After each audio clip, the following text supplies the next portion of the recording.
Out front with Tommy, we're working on foundational skills that we've been working on for the past over a week. Recall and stay. Careful. You okay? You okay, bud? That's why we've got Izzy out here.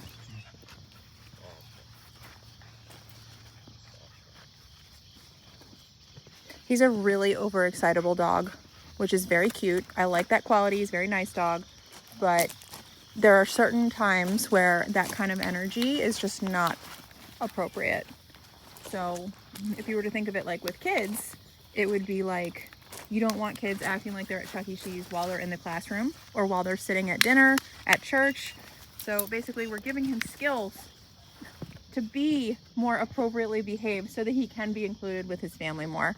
Boundaries, impulse control, learning how to regulate that big energy he has.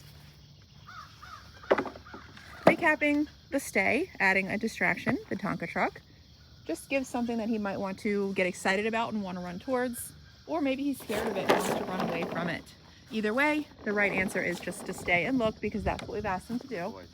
And then he gets the praise and the release. Okay, he's out off leash with the long line dragging, but we're not constantly holding on to it. We're also going to be recapping that recall and then turning it into a moving follow. So up until today, the recall has been come to a stay. Josh will add a step today, start moving backwards, and the recall will be follow in a straight line. No deviations, harder than it looks. And then it makes teaching heel much easier because all Josh has to do to get a heel is to flip it and start walking forwards, and we've already created that position. And this right now, this is free time, this is a reward. Yes. So we have a lot of rewards at our disposal that we don't think of as rewards because we give them freely. But if you use them as rewards, they're really, really desirable from the dogs.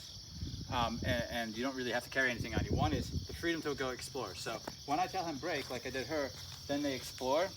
That's very valuable for them. Use the nose, sniff, go around. And then the other one is praise and affection. Good boy, nice job. Those are I'm giving to him as rewards, so I can actually use those. If I give them out randomly and just free, then it's going to devalue them, and it won't be as strong. They won't mean as much. Okay. Good boy. So we're trying to create a dog that wants to please us. It's the best mentality because it's the easiest one to live with. A dog who wants to fight with you every time you're trying to tell it to do something or stop doing something is going to be the opposite of that, difficult to live with. So we want a dog who wants to do what we want them to do, and that's what we're creating. Got Izzy out on purpose as a distraction. Another thing you'll notice is that he's sitting a lot, and that's something that was created by us. He had so much trouble with a basic stay, so much trouble. Like literally we couldn't tell him to stay for even a half a second without taking a foot back. But eventually, after so many sessions, look, he learned that we like when he sits. So now he's offering that. That is a good thing. Down, we haven't started down yet. That'll be a whole nother story because it's a whole nother level of submission. But right now, we're happy with that. Tommy, can you come here? There's a recall and there's that follow I was telling you guys about. This is so much more harder than it looks because we are not restraining him. So he could run up the hill. He could come over to me. He could lay down and refuse to move. He could jump all over Josh, but we're asking him to follow in that straight line. So look, refusal to move gets a beep. Okay. Once he gets this down pat with no mistakes, all Josh needs to do to turn it into the heel is turn around and start walking forward. This is really just, we're trying to find areas of attitude. I don't want to, right? Because everything we're asking him to do is so easy. The only way he would struggle, and he did struggle for a while, is if he had the mentality of, I don't want to. Yeah, and right now I'm seeing good attitude. Yes. So right That's now, something that was created by us. Very hard work went into this. what I was going to say is, now that he's giving me this really nice mind, I actually am teaching. So I'm not working on attitude. I'm saying, now that you're paying attention, this is how this is Yes, done. let's learn. I can't get that window of opportunity unless I have motivation from the dog to want to solve the problem. Otherwise, they're just kind of... They're blowing you off. Right? And now you got... Yeah. They say the dog can't focus, the dog's not distracted. I never gave him any magical pill. I didn't do anything magic with him to get that focus that he's giving me. I just became relevant and took the leader position, and now all the dogs look at you. Yeah. Once you take leader, this is what they do. Yep. They do this, they calm down, they watch you. Yep. So it looks like I'm doing something maybe magical. How did you get that? just because this is a crazy dog. Yes. He would not sit like that and watch. This is No. respect for me as a pack member to have the ability to I get to express myself in this environment like this, however I see fit. And then I communicate with him and tell him when he's allowed to also express and be interactive with the environment. So he knows, unless I say, go ahead and be interactive, passive. That's passive. He's doing that on purpose, right? Good boy. Tommy, break. Good job. Okay, now he can be interactive. Yes. That's separating yes. the brain. Before, he was always interactive. Yes. He was just, what's this? What's this? Yes. You can correct that. You can Yep. just correct him trying to find stuff to do. No. You watch me, and I'll tell you when, where, and how. Yep. And they do this to each other. They do. So I'm not creating nothing new. I'm just tapping into what they already have. Yep. They already do with each other. I love it. I love that he's Offering offering that that sit sit all is the time. always Oh my rewarding. God. Amazing. He didn't know. So he kind of got stuck into like Peter Pan land or whatever Yeah. they call that place, where you're kind of like in the kid mode and no snapping out of it. Just like you give a kid a bunch of sugar and get him riled up and then try to have him sit at a desk, it's going to be hard, right? So he's in that state of like this when super excited all the time, unless he's sleeping, right? So he literally didn't even, his brain didn't even remember, didn't even see it as an option to calm down and submit to somebody else's direction, to your leader. Listen, AKA listen, right? Calm down and listen. Once he learned this, the sit is what he ended up using. So once he learned that sit is going to just calm everything down, if the situation starts getting tense where I'm saying, Tommy, don't do that, don't go after that cat, and he's saying, I'm going after that cat, Tommy can now sit and say, that means I'm not having any part of that conversation. So he can do this to avoid conflict with his leader. So what is he doing now? When he doesn't know what to do, he says, well, I'll just do this, because this sends the message that I don't want any trouble. That's a dog who's changing his position in the hierarchy. He came from up here, top dog.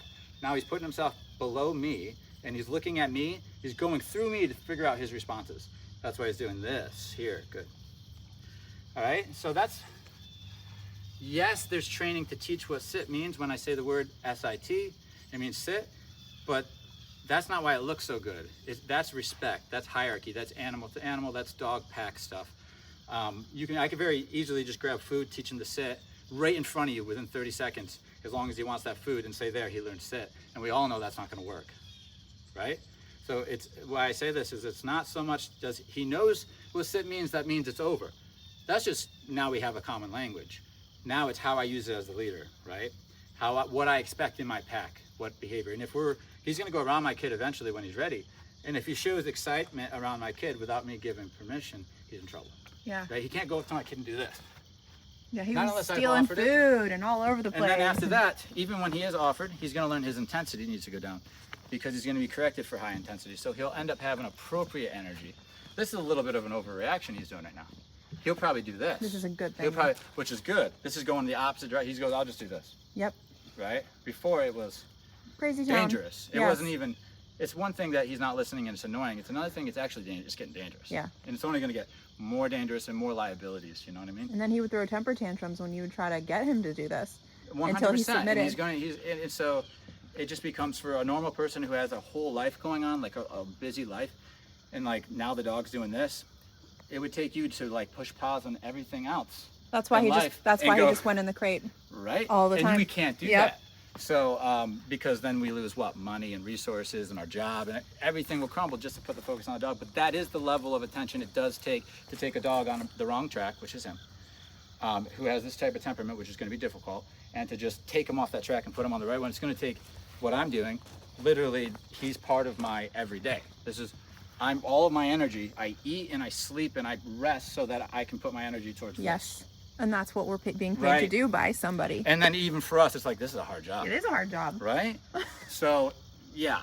Now we give you a good position, though, because we can give you him back in a good spot, knowing his spot in the hierarchy, and you can maintain that.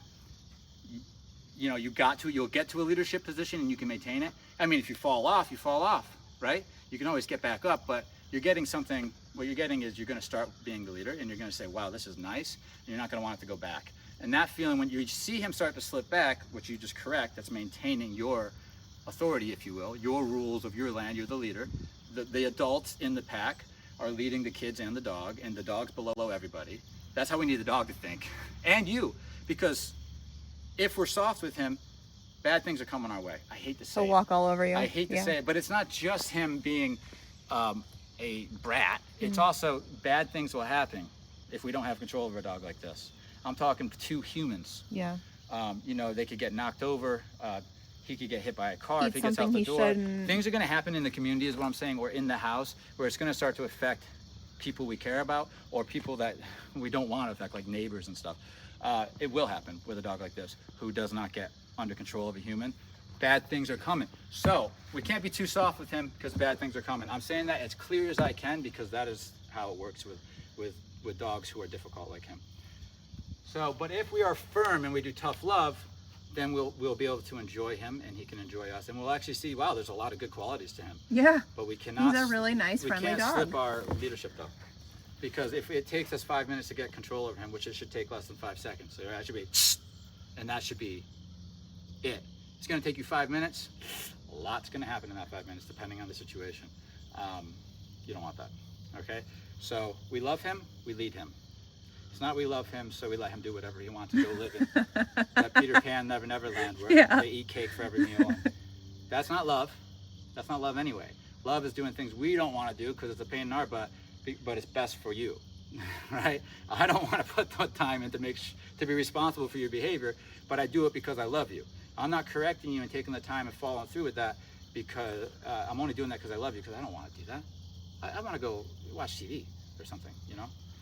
But I'm not. So his good behavior is because he shifted his spot in the pack. It's not because he became smarter here. And he's like, now I can read and write, so I do my homework. He could already read and write. He just didn't do his homework, right? Now he's deciding, okay, I'm going to be a good student. I'm going to do my homework. It's the only difference. Now I get the rest of the time that he's here to explain some technical stuff, like heel means to be right here. And I don't want to confuse you. Good boy, you're doing great. I love you too. You're good. Good boy. He's waiting, he's being patient. It's time to go. Good boy, Tommy. Break. Good Good. job. Yeah, baby.